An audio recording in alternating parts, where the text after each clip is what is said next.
Hello everyone, welcome to my channel. I hope everyone is having a wonderful day. It was supposed to be another routine morning, coffee in hand, script rehearsed, and a well-pressed navy suit hugging the shoulders of the Prime Minister. Keir Starmer had weathered rougher interviews, survived parliamentary blood sport, and stood at the dispatch box like a seasoned gladiator. But nothing prepared him for her. Susanna Reid, the seasoned GMB presenter, known for her calm smile and surgical questioning, sat opposite him in the studio, the lights warm but unforgiving. She greeted him with a sweet, "Good morning, Prime Minister," that barely masked the gleam in her eyes. Behind that smile, the trap was already set. Starmer adjusted his tie. "Morning, Susanna." They started softly. Economy, cost of living, the usual polite sparring.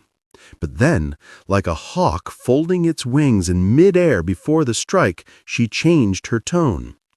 "You've had 14 months in office, Prime Minister," Susanna began, her voice calm but with the unmistakable edge of challenge.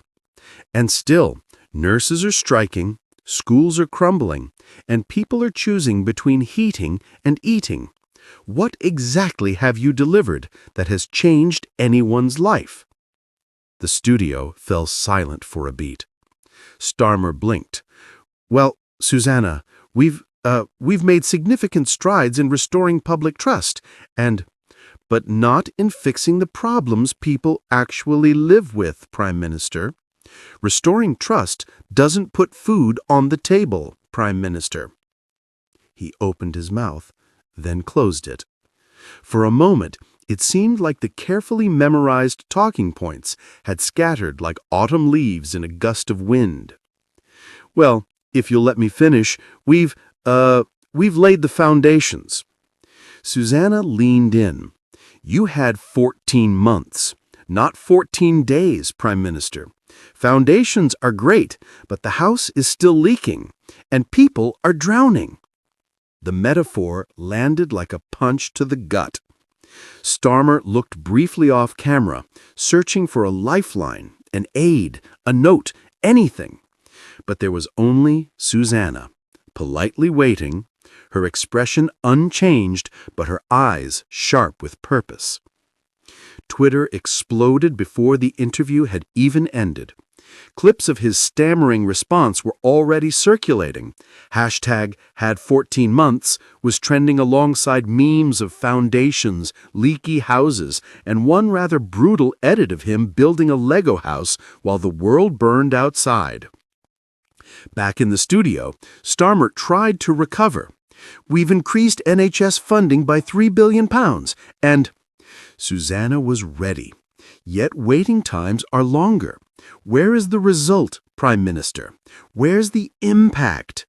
And that was the dagger. The one word that no politician can dodge forever. Impact. When the interview finally ended, Starmer managed a smile, but it was the kind of smile a man wears when he knows he's just been outmaneuvered in front of a nation. Later that day, his press secretary called it a lively exchange. Political pundits called it a brutal reality check. And somewhere in the bowels of Westminster, aides were frantically rewriting speeches, briefing documents, and possibly entire manifestos. But the British public, they saw something else. They saw the man who promised change confronted by a woman who demanded proof, and left him searching for words he should have had ready months ago. And as for Susanna Reid, she returned to her desk, sipped her tea, and glanced at the social media storm with a raised eyebrow. Another morning, another politician, another reminder that good intentions aren't enough, not when the lights are on, the cameras are rolling, and the country is still waiting. And so the story didn't end there. It began there, with a stutter, a question unanswered, and the haunting truth. You can't talk your way out of results you never delivered.